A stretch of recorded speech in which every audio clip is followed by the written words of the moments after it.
Welcome to Shantala kitchen. ಈ ದಿನ ನಾವು ಕಡಲೆಬೇಳೆಯನ್ನು ಉಪಯೋಗಿಸ್ಕೊಂಡು ವಡೆ ಪಕೋಡನ ಮಾಡೋಣ. ಈಗ ನಾನು ಇಲ್ಲಿ ಒಂದು ಸಣ್ಣ ಬೌಲ್ನಲ್ಲಿ ಸ್ವಲ್ಪ ಕಡಲೆಬೇಳೆಯನ್ನು ತೊಗೊಂಡಿದ್ದೀನಿ. ಇದರಲ್ಲಿ ಒಂದು 100 ಗ್ರಾಮ್ ಅಷ್ಟಿದೆ. ಈಗ ಇದನ್ನು ಒಂದೆರಡು ಸರಿ ಚೆನ್ನಾಗಿ ತೊಳ್ಕೊಂಡು 1-2 ಗಂಟೆಗಳ ಕಾಲ ಇದನ್ನು ನೆನೆಸೋಣ.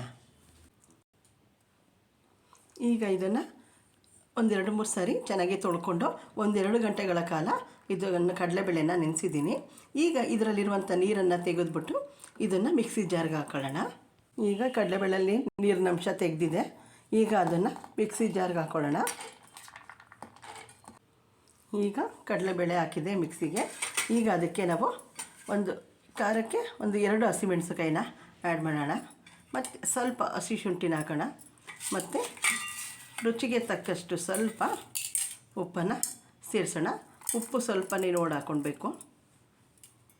ಈಗ ಇದನ್ನು ಸ್ವಲ್ಪ ಪೇಸ್ಟ್ ಮಾಡ್ಕೊಳ್ಳೋಣ. ಅಂದರೆ ಪೇಸ್ಟ್ ಅಂದರೆ ತುಂಬ ನುಣ್ಣಗೆ ಏನು ಬೇಡ, ಸ್ವಲ್ಪ ತರ್ತರಿಯಾಗೇ ಇರಬೇಕು.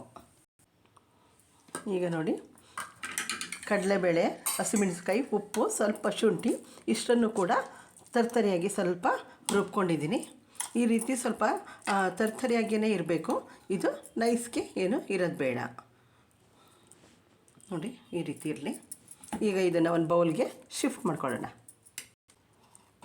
ಈಗ ಇದನ್ನು ಒಂದು ಬೌಲ್ಗೆ ಹಾಕ್ಕೊಳ್ಳೋಣ.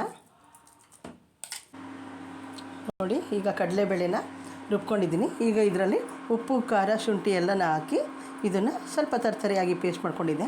ಈಗ ಸಣ್ಣದಾಗಿ ಕಟ್ ಮಾಡಿರುವಂಥ ಈರುಳ್ಳಿನ ಸೇರಿಸೋಣ. ಈಗ ಇದು ಹೊಂದ್ಕೊಳ್ಳೋದಕ್ಕೆ ನಾನು ಕೈನಲ್ಲೇ ಕಲಸೋಣ. ಅಂದರೆ ಇದಕ್ಕೆ ನೀವು ಬೇಕಾದರೆ ಸಬ್ಸಿಗೆ ಸೊಪ್ಪು, ಕೊತ್ತಂಬರಿ ಸೊಪ್ಪನ್ನ ಆ್ಯಡ್ ಮಾಡ್ಬೋದು. ಅಂದರೆ ಪಕೋಡ ಆದ್ದರಿಂದ ನಾನು ಸಬ್ಸಿಗೆ ಸೊಪ್ಪನ್ನು ಹಾಕ್ತಾಯಿಲ್ಲ, ಬರೀ ಹೀಗೆ ಲೈಟಾಗಿ ಸಿಂಪಲಾಗಿ ಮಾಡ್ತಾಯಿದ್ದೀನಿ. ನೋಡಿ, ಈಗ ಈರುಳ್ಳಿ ಎಲ್ಲ ಕೂಡ ಈಗ ಹೊಂದ್ಕೊಂಡಿದೆ.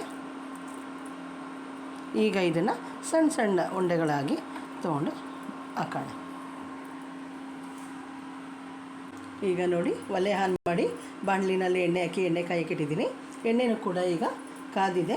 ಈಗ ಅದಕ್ಕೆ ನಾವು ಸ್ವಲ್ಪ ಕೈನಲ್ಲಿ ಹಿಟ್ಟನ್ನ ತೊಗೊಂಡು ಈಗ ಈ ರೀತಿ ಸಣ್ಣ ಸಣ್ಣದಾಗಿ ಹಾಕೋಣ. ತುಂಬ ದೊಡ್ಡದಾಗೇನು ಬೇಡ, ಸಣ್ಣ ಸಣ್ಣದಾಗಿ ಹಾಕೋಣ. ಮಾಮೂಲಿ ನಾರ್ಮಲ್ ಪಕೋಡ ಆದರೆ ಸ್ವಲ್ಪ ದಪ್ಪಕ್ಕೆ ಹಾಕ್ತೀವಿ.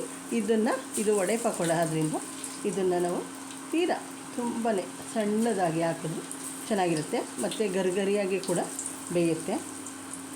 ಇದು ಕಾಫಿ ಟೀ ಜೊತೆಗೆ ಮತ್ತು ಊಟಕ್ಕೆ ಸೈಡ್ ಡಿಶ್ ಆಗಿ ನಂಚ್ಕೊಳ್ಳೋದಕ್ಕೆ ತುಂಬ ಚೆನ್ನಾಗಿರುತ್ತೆ.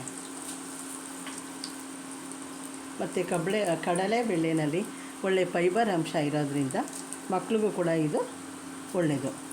ಕಡಲೆಬೇಳೆ, ಹಸಿ ಕಡಲೆ ಈ ಎಲ್ಲವನ್ನು ಕೂಡ ಬೇಯಿಸಿ ಮಕ್ಕಳಿಗೆ ಕೊಟ್ಟರೆ ಅದರಲ್ಲಿರುವಂಥ ಫೈಬರ್ ಅಂಶ ಮಕ್ಕಳಿಗೆ ಸೇರುತ್ತೆ. ಮತ್ತು ಮಲಬದ್ಧತೆಯೂ ಕೂಡ ಕಡಿಮೆ ಆಗುತ್ತೆ. ನೋಡಿ, ಇದು ಬೇಯ್ತಾ ಇದೆ. ಈಗ ಅದನ್ನು ಈ ರೀತಿ ಸ್ವಲ್ಪ ಕೈ ಆಡಿಸೋಣ. ಇದು ಸ್ವಲ್ಪ ಬ್ರೌನ್ ಕಲರ್ ಬಂದಾಗ ಅದು ಕ್ಲೀನಾಗಿ ಬೆಂದಿರುತ್ತೆ. ಆಗ ತೆಗೆಯೋಣ. ಈಗ ಇದು ಇನ್ನೂ 1-2 ನಿಮಿಷ ಸ್ವಲ್ಪ ಫ್ರೈ ಆಗಬೇಕು. ಈಗ ನೋಡಿ, ಬೆಂದಿದೆ, ಗೋಲ್ಡನ್ ಕಲರ್ ಬಂದಿದೆ. ಈಗ ಇದನ್ನು ತಟ್ಟೆಗೆ ಎತ್ತಾಕೋಣ. ನೋಡಿ, ಎಷ್ಟು ಗರಿ ಗರಿ ಅಂತ ಸೌಂಡ್ ಬರ್ತಾ ಇದೆ. ತುಂಬ ಚೆನ್ನಾಗಿ ಗರಿಗರಿಯಾಗಿ ಬೆಂದಿದೆ. ಸೇಮ್ ನೋಡೋದಕ್ಕೂ ಕೂಡ ಪಕೋಡ ಥರನೇ ಇದೆ, ಆದರೆ ಇದು ಸ್ವಲ್ಪ ಸಣ್ಣ ಸಣ್ಣದಾಗಿ ಹಾಕಿದ್ದೀವಿ. ನೋಡಿ, ವಡೆ ಪಕೋಡ ಕಾಫಿ ಜೊತೆಗೆ ರೆಡಿಯಾಗಿದೆ. ಇದು ತುಂಬಾ ಒಳ್ಳೆ ಗರಿಗರಿಯಾಗಿದೆ. ಕಾಫಿ ಟೀ ಜೊತೆಗೂ ಚೆನ್ನಾಗಿರುತ್ತೆ ಮತ್ತು ಊಟದ ಜೊತೆಗೆ ಸೈಡ್ ಡಿಶ್ ಆಗೋದು ಚೆನ್ನಾಗಿರುತ್ತೆ.